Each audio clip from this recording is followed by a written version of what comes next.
Boa tarde a todos. Iniciando a gravação do dia 18/12/2020, do período da Covid, da segunda onda da Covid. Brava, diga-se por passagem. Iniciamos mais uma aula na nossa penúltima semana do nosso curso de intensivo aqui no Darwin Online, beleza? E o tema da nossa aula hoje, ele é um tema bastante interessante, é um tema, diga-se por passagem, também bastante extenso, mas como nós estamos no modelo intensivo, a ideia é passar o que importa, sacou? É igual meu pai fala, o importante é o que importa, porque se ele não importasse, se ele não fosse importante, ele não importaria. Eu falei, ixi, bora então. Bem, vamos começar a falar hoje o tema da nossa aula, você que está acompanhando aquele cronograma direitinho dos conteúdos que nós vamos ver esse ano. Esse é o último conteúdo de História Geral. Nós morremos aqui em Segunda Guerra Mundial, beleza? Ah, mas Guerra Fria, contemporaneidade, como é que fica? Essas partes vocês veem em Geografia e Atualidades, pode crer? Tanto é que vocês devem ter visto Guerra Fria com a sua professora Paula ou com a sua professora Gisele, beleza? De Guerra Fria para lá, fica com o pessoal da Geografia, beleza? Então, hoje é o nosso último encontro sobre, nesse curso intensivo, de Segunda Guerra Mundial, de História Geral, é a Segunda Guerra Mundial. Se você quiser ver também o que acontece nas turmas do extensivo, após a Segunda Guerra Mundial, mas no extensivo tem outras matérias que vocês dão, acaba dando mais de uma vez, concomitantemente com a geografia. A gente dá, por exemplo, descolonização africana e asiática, da Guerra Fria. São conteúdos que a geografia também fala, mas no curso extensivo dá para você dar esses conteúdos mais de uma vez, beleza? Se você quiser ver, basta você ir lá no Dá 24 Horas, História Geral, e coloca lá Guerra Fria. Coloca lá descolonização africana e asiática, que você vai ver esses conteúdos também dentro da história. Mas você já viu, como eu já te falei, em geografia. A Segunda Guerra Mundial, para começar a gente falar, tem uma frase de um camarada chamado Winston Churchill, que ele fala assim, essa guerra é, de fato, a continuação da anterior. E essa guerra é, de fato, uma continuação da anterior por qual motivo?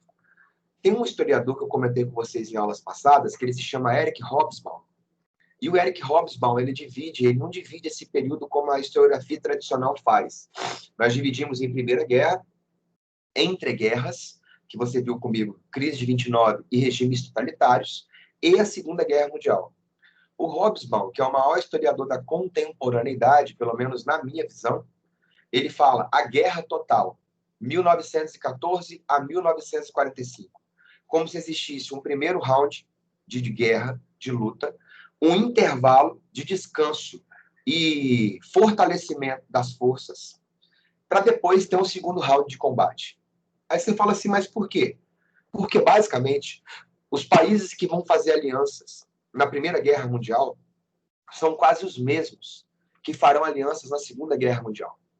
Os fatores que levaram à Primeira Guerra Mundial são basicamente os mesmos que vão levar à Segunda Guerra Mundial. Então, se você for ver, fatores que levaram à Primeira Guerra Mundial, nacionalismos exaltados.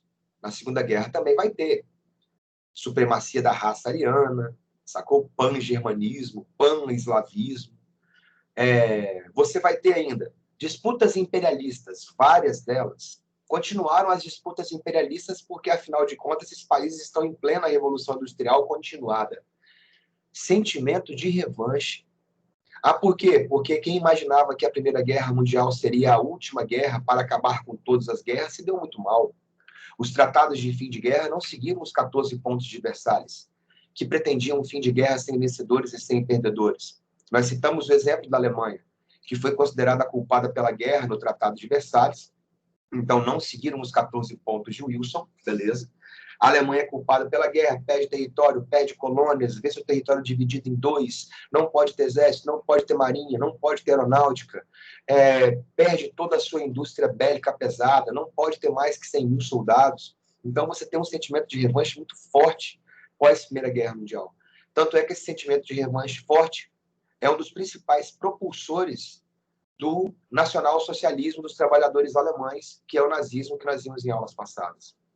A principal justificativa do Hitler para chegar ao poder não vai ser só a ideia da supremacia da raça ariana, do antissemitismo para eliminar os judeus, mas também o fato de que ele afirmava que se ele chegasse no poder, ele não mais arcaria com o Tratado de Versalhes, que ele faria a Alemanha voltar a ser a potência que ela merecia ser. Beleza? Então nós temos, nacionalismos exaltados, repete. Disputas imperialistas, repete. Sentimentos de revanche, repete. Formação de grupos aliados antagônicos, repete. Corrida armamentista, repete. Multiplicação das tropas e armamentos, repete. A única coisa que, de fato, de importante nesses comuns que não se repete, é o início das guerras. Porque, afinal de contas, não tem como assassinar o Franz Ferdinand 2 vezes. O assassinato do Franz Ferdinand é o início da Primeira Guerra Mundial. E a invasão do Hitler à Polônia será o catalisador da Segunda Guerra Mundial. Mas vamos lá, então. Depois dessa explanada para você ver que a Segunda Guerra é, de fato, uma continuação anterior, vamos passar um visual histórico aqui da parada. Quando acabou a Primeira Guerra Mundial, você sabe que os países perdedores ficaram em frangalhos. Quando veio a crise de 29, isso piorou a situação desses países. Tanto é que na aula passada de História Geral, eu falei que esses fatores de efeitos negativos da Primeira Guerra, efeitos negativos da crise de 29, enfraquecimento das democracias e dos modelos liberais que não conseguiam resolver os efeitos da crise, foram fatores de crescimento do socialismo na Europa, medo da elite que sobreviveu à crise, do crescimento do socialismo acabar com ela, fez com que surgissem partidos ultranacionalistas de extrema-direita na Europa, que passam a seguir um modelo, meu velho, militarista, nacionalista, expansionista e belicoso. Ou seja, que vai e tem a pretensão de levar à guerra. Então, você, no caso da Alemanha, vamos pegar a Itália primeiro. A Itália saiu vitoriosa na Primeira Guerra Mundial, beleza? Mas a Itália vai sair vitoriosa na Primeira Guerra Mundial com 2 milhões de mortos, com a dívida externa gigantesca. Os territórios que ela queria ganhar, ela não ganhou conforme prometido para ela. Itália, se você mudar de lado, os territórios que fazem divisa com a Áustria, nós vamos dar para você. Não deram todos os territórios que a Itália imaginava que ia ganhar, e a Itália gastou muito mais na Primeira Guerra do que ela ganhou com a Primeira Guerra. Então, logo a Itália se sentirá traída no fim da Primeira Guerra Mundial. Mas por que você falou logo a Itália? Porque a Itália mudou de lado, né, cara? Então, quem foi traído na parada aí foi a Itália. E aí, depois que ela fez a trairagem e ela não recebe o que ela ganha, ela vai se sentir traída, é um negócio diferenciado. Mas é o que vai acontecer. Imagina a situação da Alemanha. Aí você fala assim, por quê? Porque a Alemanha ela sai derrotada da Primeira Guerra. Então, os efeitos econômicos e sociais negativos naquele país são infinitamente maiores do que acontece na Itália. Assim como na Itália fez surgir um líder de extrema-direita nacionalista, que é o Mussolini, teve na Alemanha o surgimento de um líder de extrema-direita nacionalista, que é Adolf Hitler. Esses dois camaradas já vão fazer uma aliança ali. É o tal do eixo Roma-Berlim. Esse eixo Roma-Berlim vai ser agregado de uma terceira potência. Uma terceira potência que, na Primeira Guerra Mundial, lutou em outro lado, que era o Japão. O Japão teve uma participação pequena na Primeira Guerra Mundial, do lado dos Estados Unidos, sacou? Mas agora, na Segunda Guerra Mundial, o Japão vai estar do outro lado. O Japão passou por um processo de crescimento industrial fortíssimo. O Japão viveu um período chamado de Era Meiji, como dizem lá, ou a Era das Luzes, que o Japão sai de um país até 1870 feudal para se tornar, em 1905, um país, meu velho, que começa a disputar territórios de forma imperialista. Tanto é que, em 1905, o Japão entra em guerra com a Rússia, 1904, na verdade, a guerra é 1904-1905, e o Japão vence a guerra da Rússia e toma um pedaço da Rússia. Na verdade, algumas ilhas, né? As Ilhas Sacalinas. E o que acontece é que, na Primeira Guerra Mundial, quando ela acaba, o Japão imaginava que ele seria um país potenciado do lado vencedor, que ele conseguiria ganhar alguns espólios de guerra. E não ganhou. Aí você fala assim, mas por que não ganhou? As pretensões do Japão eram principalmente em territórios ao entorno do território dele, ou seja, territórios do Pacífico. Mas quem vai exercer o domínio sobre esses territórios do Pacífico pós-Primeira Guerra Mundial vai ser Estados Unidos.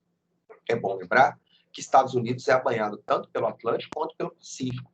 Onde? Mas Japão vai disputar com os Estados Unidos territórios, um está do lado, outro está do outro. Muita calma nessa hora. Quando você olha o mapa mundi assim, Aí você tem os Estados Unidos aqui, né? E o Japão aqui. Aí você imagina, pô, um está do outro lado do mundo e como que um está disputando com o outro? Isso é um mapa planisfério, beleza? Estados Unidos e Japão. Quando você faz isso virar um globo, ó, Estados Unidos e Japão estão muito mais próximos do que se imagina. É nessa área aqui do Pacífico que existem as disputas. Então o Japão percebe que pela diplomacia, ou pelo fato de ter ficado do lado vencedor na Primeira Guerra Mundial, de que ele teria áreas coloniais na Ásia, e ele não vai ter. Então o Japão passa a adotar uma postura imperialista, uma postura agressiva, militarista e de conquista. E se você acha, quando você viu comigo, ou você já estudou Hitler e Mussolini, você acha que são dois caras que têm um poder máximo no país deles, que são inquestionáveis, e de fato são, é porque você não faz ideia de como que é no Japão. No Japão é num grau muito mais elevado.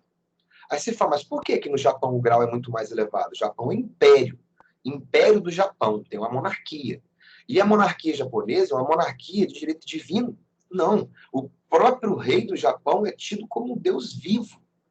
Então o Hitler ele era o Führer, o Mussolini era o Duce, eles são os líderes, o guia de cada país, mas em nenhum momento você ouviu falar que eles eram considerados deuses vivos na Terra.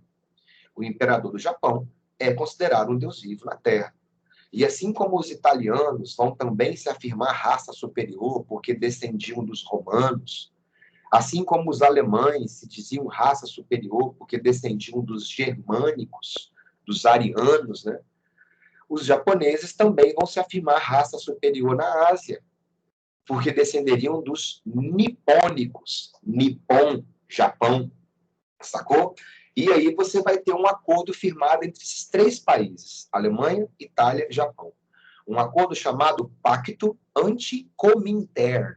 Esse pacto anticominterno, ou pacto anticomunista, os três países fazem um acordo onde eles afirmam que irão combater o comunismo não só dentro dos seus territórios e áreas de influência, mas em qualquer lugar que ele existir. E o foco do comunismo naquele momento principal era a União Soviética. E aí? E aí, que é um detalhe bastante interessante. Porque muita gente fala assim, e aí esses países passaram a fazer o quê? Passaram a invadir um monte de território. A Itália invadiu a Etiópia, a Itália invadiu a Albânia, o Hitler vai lá e invade, meu velho, e anexa a Áustria, faz o Anschluss, afinal de contas, o Hitler é austríaco, né? De acordo com ele, ele fez um plebiscito na Áustria e a população austríaca foi às urnas votar se a população da Áustria queria fazer parte do Terceiro Reich sob a liderança de Adolf Hitler. E nessa votação, nesse plebiscito, de acordo com Hitler, os austríacos optaram por fazer parte do Terceiro Reich. E aí? E aí, Áustria, Alemanha, agora fazem parte do Terceiro Reich alemão, ou do Terceiro Império alemão. E aí? E aí a Alemanha, por exemplo, anexa a Áustria. A Alemanha, por exemplo, velho, vai lá e invade a divisa da Tchecoslováquia, chamada os Sudetos da Tchecoslováquia. E o Japão que mais invade.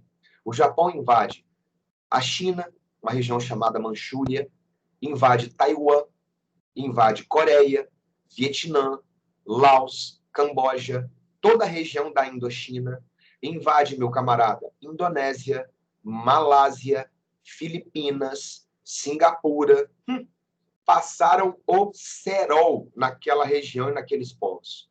Para os senhores terem uma leve ideia, se você tiver alguma oportunidade na vida, em algum momento de conhecer povos orientais, ou se você já conhece, povos orientais originais, não são os nossos os nossos descendentes de orientais, não, porque eles não convivem e não sabem, a não ser que moraram lá, né? Não tem uma visão dessa que eu vou te falar. Mas quando você conhece um chinês, um coreano, um japonês, né, um camarada da Indonésia, eu conheci alguns porque teve uma época que eu trabalhei no shopping, né? E eu trabalhei no shopping na parte da manhã como vendedor.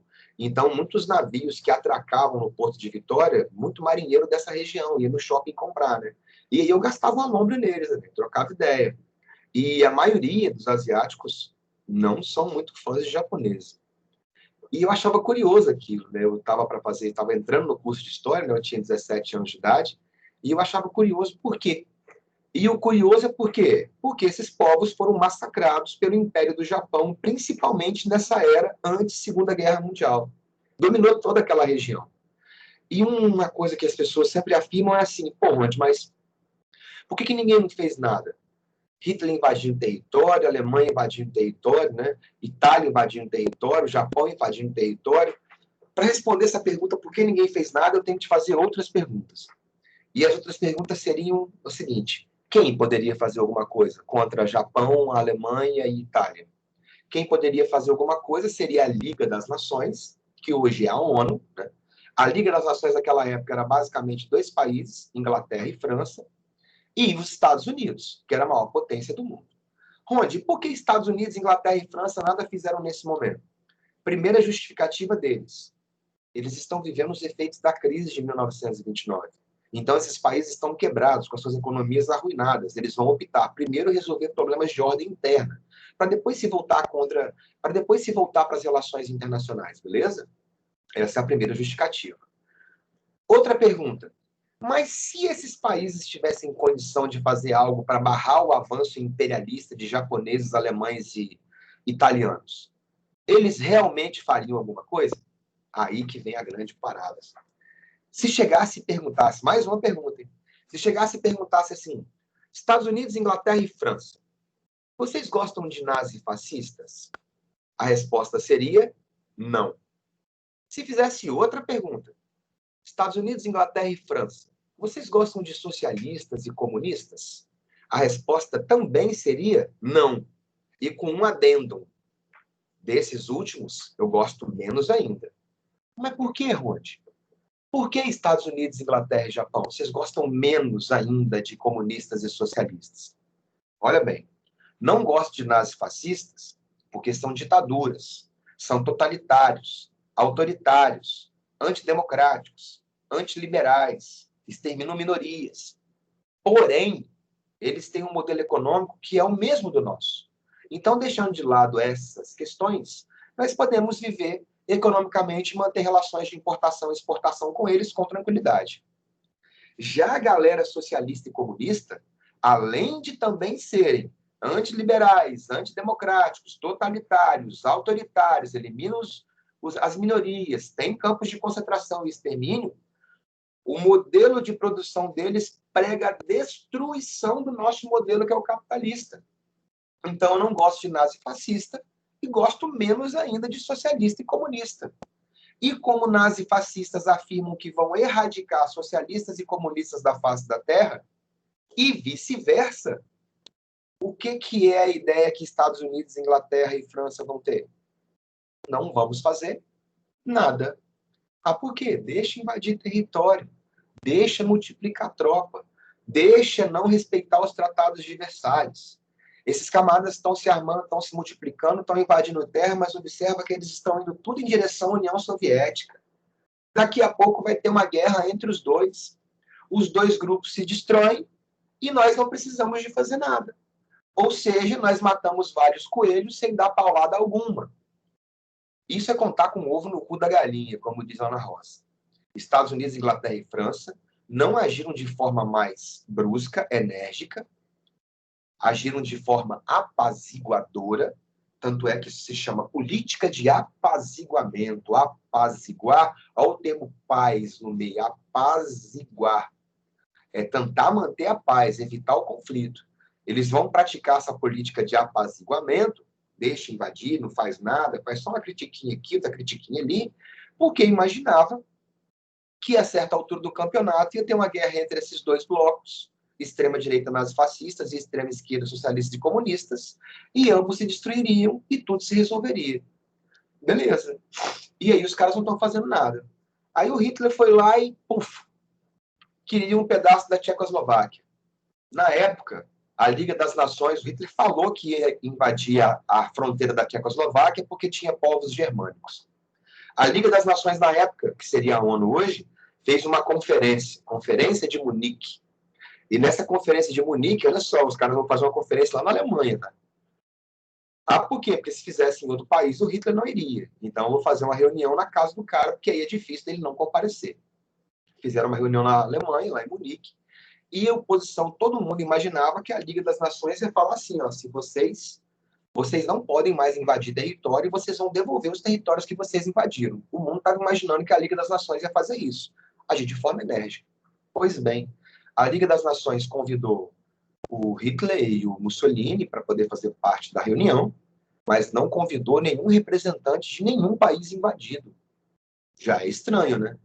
E aí a Liga das Nações falou o seguinte, ó, Hitler, Mussolini, nós aceitamos as invasões de territórios que vocês fizeram até agora.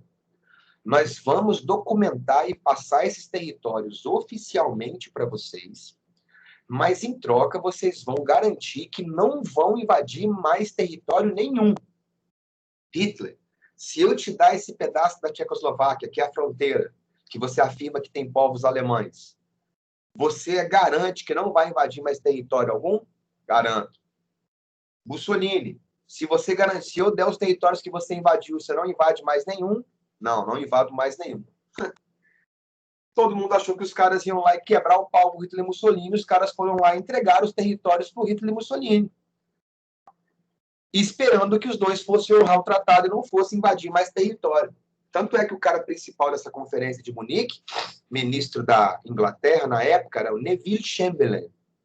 E o Neville Chamberlain chegou lá na Inglaterra com um papel assinado por Hitler, né, falando assim, ó, eu garanti a paz mundial. O Hitler e o Mussolini assinaram esse documento garantindo que não vão invadir território mais nenhum. E se não vai invadir território mais nenhum, nós não teremos mais uma guerra. O povo vibrou com aquilo, né?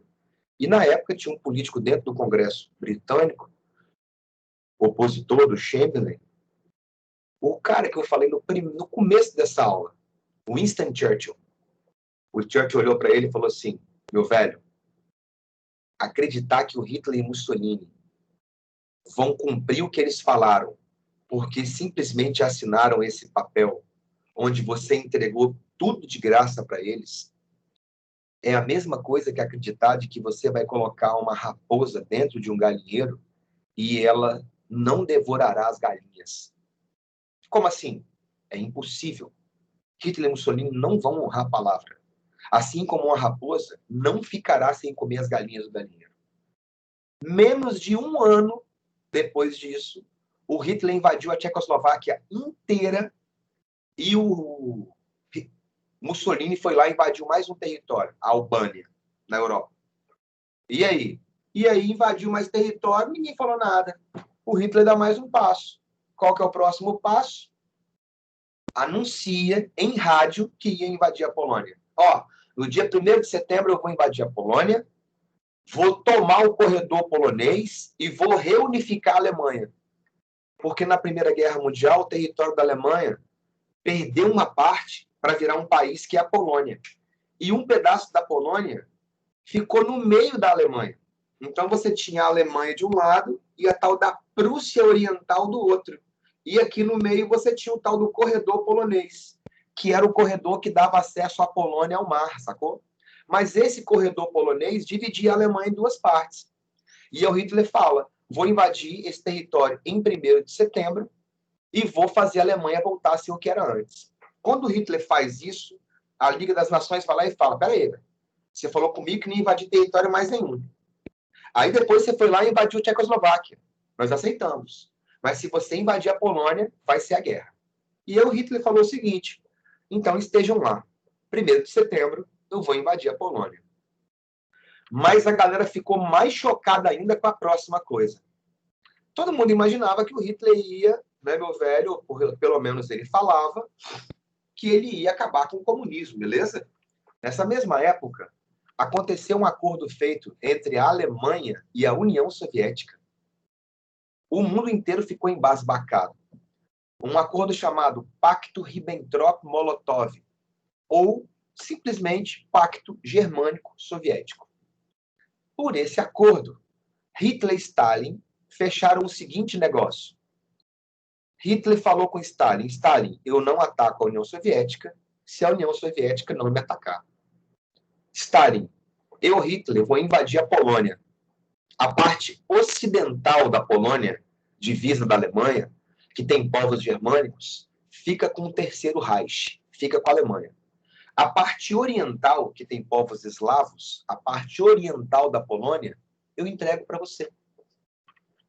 Vai ser bom para nós dois. Porque eu vou aumentar meu território e vou dar um pedaço para você. eu não te ataco, você não me ataca. E outro detalhe, se começar uma guerra, o Hitler não vai precisar dividir a tropa dele em duas frentes, igual aconteceu na Primeira Guerra. Lembra que na Primeira Guerra a Alemanha está aqui, aí a Alemanha foi lá e, atacou a França, beleza? Quando a Alemanha atacou a França, a Alemanha foi atacada pela Rússia. Então a Alemanha foi obrigada a fazer isso, dividir as tropas em dois lados, beleza? Na Segunda Guerra Mundial, por causa desse pacto de não agressão germânico-soviético, se eu faço um acordo de não agressão com a União Soviética, eu não vou ter que dividir as tropas. Tanto é que quando o Hitler invade a Polônia... mas e o Stalin vai fazer isso por quê? Velho, para evitar uma guerra. Para eu ganhar um outro território. Mas um agora gosta do outro? Ninguém gosta do outro aí. Os dois não são inocentes. Um sabe qual é a intenção do outro, mas naquele momento, mesmo sendo inimigos, era bom para os dois. Sacou? O Hitler era bom porque ele não precisava de dividir as tropas e para o Stalin era bom porque ele iria ganhar mais tempo para se preparar para a guerra. Que ele sabia que mais dia, menos dia, ia acabar chegando no território dele. Ele não é moleque, ele não é menino. E aí, quando o mundo viu a assinatura daquele pacto germânico-soviético, ou Ribbentrop-Molotov, a galera ficou chocada. Aí você fala, por quê? Caraca, nós deixamos os caras se armar, multiplicar as tropas, invadir território, na esperança de que ele fosse fazer uma guerra com a União Soviética e os dois iriam se ferrar juntos. E aí agora o camarada vai lá e faz um acordo de não agressão com a União Soviética? Então essas tropas que foram multiplicadas, esses armamentos que foram multiplicados vão ser utilizados contra quem? Contra nós mesmos. Muito esperto o Hitler foi durante todo esse tempo. E aí, cara? E aí, quando ele começa a guerra, ele vai adotar a tal da Blitzkrieg, da guerra relâmpago, que primeiro são os ataques aéreos, que bombardeiam os pontos estratégicos, rodovias, ferrovias, portos, aeroportos, usinas e fábricas, para acabar com a mobilidade das tropas naquele país e suas matrizes energéticas, para não ter indústria da guerra daquele país funcionando. Depois que bombardeia esses pontos estratégicos, vai a segunda onda, que são os tanques blindados, chamados de frotas Panzer, que vão passando por cima e bombardeando tudo. E aí vai a terceira onda, que é a infantaria a pé, que acaba de liquidar aquilo que não morreu. Meu camarada, em menos de um ano, o Hitler conquistou a Europa Ocidental basicamente inteira. A França, que na Primeira Guerra Mundial não foi completamente conquistada, na Segunda Guerra Mundial a França vai ser totalmente dominada.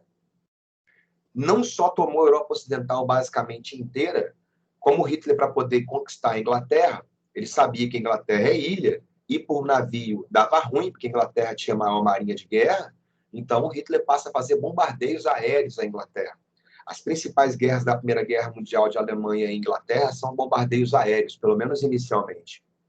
E o Hitler ele vai conseguir conquistar territórios imensos, tanto é que chega um momento que ele conquistou quase toda a Europa Ocidental, e aí ele mesmo, tipo assim, já ganhei a guerra na Europa Ocidental, a Inglaterra está resistindo aos bombardeios, mas ela não vai durar para sempre, então eu posso iniciar uma nova frente de guerra.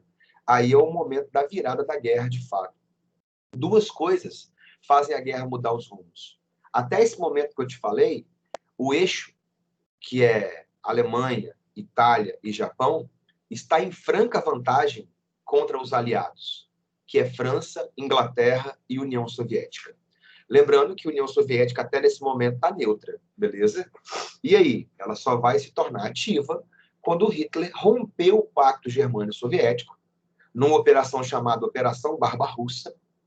E nessa Operação Barbarossa, o Hitler, sem avisar o Stalin, rompe o Pacto Germânico-Soviético, achando que ele já havia ganhado a guerra na Europa Ocidental, faltava só a Inglaterra e seria questão de pouco tempo, na visão dele, para poder conquistar a Inglaterra inteira. Ele poderia abrir uma nova frente de guerra contra a Rússia, contra a União Soviética. E o Hitler vai avançar 3.000 quilômetros dentro da União Soviética. E vai chegar nas portas de Moscou, o que vai barrar o avanço nazista dentro da União Soviética serão algumas coisas. Primeiro, uma cidade, Stalingrado. A Batalha de Stalingrado é com certeza a maior batalha da Segunda Guerra Mundial. Só na Batalha de Stalingrado morreram quase 2 milhões de soldados. Para você ter uma leve ideia, a expectativa de vida de um soldado em campo de batalha em Stalingrado era média de 24 horas. Dá para você pirar ou não? Você quer ver pelo menos de Segunda Guerra Mundial? Vai lá no Netflix, Segunda Guerra Mundial em cores. Tem 10 episódios, eu acho. Assista pelo menos o episódio de Stalingrado, que você vai ver que loucura que é aquilo, cara. E aí os russos conseguem barrar o avanço nazista na Batalha de Stalingrado, ao mesmo tempo que os russos vão adotar a boa e velha tática da terra arrasada. Queima, destrói tudo. Os alemães vão invadir o território russo, mas não tem onde ficar, porque tudo foi queimado. Não tem suprimento, porque as plantações foram queimadas. E, para piorar, cai o inverno russo. E vocês estão ligados que o inverno russo dá 40 graus negativos. Então, os alemães passam a sofrer com a fome, passam a sofrer com o frio e passam a sofrer com a resistência soviética. Um detalhe interessante é que as tropas soviéticas não eram tropas compostas só de homens. Existiam milhares de mulheres que compunham as tropas russas naquele momento. Tanto é que o Stalin falou, se Stalingrado cair, porque os russos foram sendo varridos, né, cara? E o Stalin pirou com isso. Quando chegou em Stalingrado, que é a cidade dele, né, Stalingrado é a cidade de Stalin, um dos principais polos industriais da União Soviética. O Stalin falou assim, não há vida além dos Urais. Como assim? Se a gente perder aqui, o que tem atrás de nós, para nós podermos fugir, são os Montes Urais. Os Montes Urais são montanhas nevadas. Se nós perdermos aqui, não tem para onde nós corrermos. Se perdermos aqui, a única coisa que nos resta são os Montes Urais. E os Montes Urais serão nossa morte. E aí, ou seguramos aqui, morremos aqui, não deixamos os caras invadir tudo, ou a União Soviética já era. E aí vai a todo mundo para o esforço de guerra. A Batalha de Stalingrado marca o fim do avanço nazista no Oriente. Por outro lado, um outro grande acontecimento faz a guerra mudar de rumos. O Japão faz um ataque surpresa aos Estados Unidos na sua base em Pearl Harbor, no Havaí. O Japão ataca a base dos Estados Unidos no Havaí por qual motivo? Primeiro, revanche. Lembra que os Estados Unidos forçaram o Japão a abrir o seu mercado ao comércio ocidental sob ameaça de invasão. Segunda coisa, os japoneses competiam com os Estados Unidos no imperialismo dentro do Pacífico. Os Estados Unidos não iam abrir mão das suas áreas, e o Japão quer essas áreas. Terceira coisa, a base de Pearl Harbor era a base dos Estados Unidos mais próxima, com capacidade bélica grande, do Japão. Então, a ideia era, se a gente atacasse a base de Pearl Harbor, os Estados Unidos não terão condições de fazer um ataque maciço a Tóquio. Leda engano. A entrada dos Estados Unidos na guerra é o fim da guerra. Aí você fala, por quê? Novamente entram na parte final da guerra, quando morreram milhões e milhões de soldados e a maioria estavam exaustos e cansados nas trincheiras. Eles entram com soldados numerosos, bem armados, bem treinados, com melhor armamento, melhor tecnologia, melhor transporte, melhor tudo. Arma todo mundo do lado deles, inclusive os próprios russos.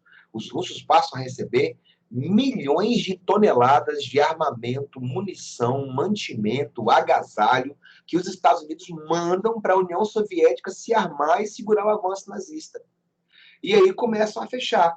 União Soviética de um lado, Batalha de Stalingrado, Estados Unidos entrando juntamente com a Inglaterra e com a França, fazem o dia D, desembarca na França, né, Normandia, e aí vai só fechando, até conseguir as duas tropas se encontrarem em Berlim. Quem chega em Berlim primeiro são os russos. Quem vai encontrar o bunker do Hitler destruído e sem o Hitler lá, porque teria sido suicidado, né? O Hitler havia se matado com seus russos, beleza? A guerra acaba primeiro na Europa, né? Depois da entrada dos Estados Unidos e da reação soviética, eles encontram em Berlim e conseguem acabar com a guerra na Europa.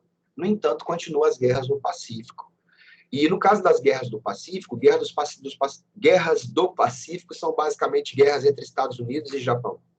E a estratégia dos Estados Unidos era simples. O Japão é uma ilhazinha pequena, não tem recursos minerais ou recursos que garantam a indústria japonesa funcionando, então gás, carvão, ferro, petróleo, não tem isso lá, então tem que trazer de fora.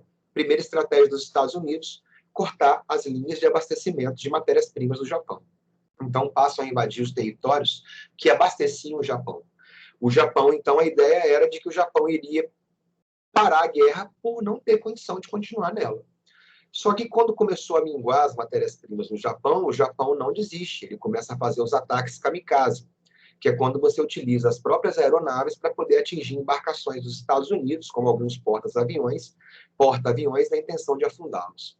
Mais de 10 mil soldados dos Estados Unidos morreram só com ataques kamikaze, que inicialmente fizeram um sucesso imenso, porque os caras não imaginavam que alguém iria pirulitar de avião voluntariamente em cima do seu navio.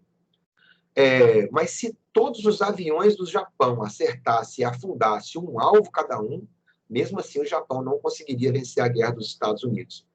E aí, diante da resistência do Japão com esses ataques kamikaze, acontece o primeiro ataque em massa a Tóquio. E o curioso é que esse primeiro ataque em massa a Tóquio, ele quase não é dito, cara, nos livros de história. Os Estados Unidos bombardearam Tóquio com bombas de napalm e fósforo branco. Para você ter uma leve ideia, a capital do Japão, o coração do Japão, foi incendiado, sacou? As chamas, meu velho, alcançavam 4.000 graus. Boa parte da construção civil japonesa dessa época era de madeira, papel e bambu. Num dia de ventania, os caras jogarem bomba de napalm e de fósforo branco, derreteu a galera. Mesmo assim, os japoneses não se renderam. Aí vieram os ataques nucleares. 6 de agosto, uma bomba atômica em Hiroshima. 9 de agosto, uma bomba atômica em Nagasaki. Mesmo assim, o Japão não assina a rendição. E aí acontece a invasão russa a territórios do Japão na China. O Japão, então, sendo atacado de forma atômica, com a União Soviética agora atacando o Japão por outro lado, aí sim, os japoneses assinam a rendição incondicional e termina a Segunda Guerra Mundial. Sobre a Segunda Guerra Mundial, os acordos de fim de guerra, os mais interessantes são a Conferência de Potsdam. A Conferência de Potsdam é como se fosse um segundo tratado de Versalhes. A Alemanha vai ser culpada pela guerra e vai ter que indenizar os vencedores. E nós temos ainda a Conferência de São Francisco, que vai ser aquela que vai criar, vai fazer a Liga das Nações se tornar o que ela é hoje, a ONU. Beleza? Como eu te disse, deu para poder bater em cima da risca aí, 4 horas e 19 minutos, falta um minuto para acabar a aula. Deu para dar uma ideia do que é, espero que você tenha gostado. Se você quiser ver de forma detalhada, com mapa, com imagens, depois que acabar a aula, vai no DAS 24 horas, clica em História Geral e escreve Segunda Guerra e vê a aula. Ela é sensacional. Senhores, beijo para vocês, bom final de semana e até semana que vem, a nossa última semana de aula de 2020. Até mais. Tchau.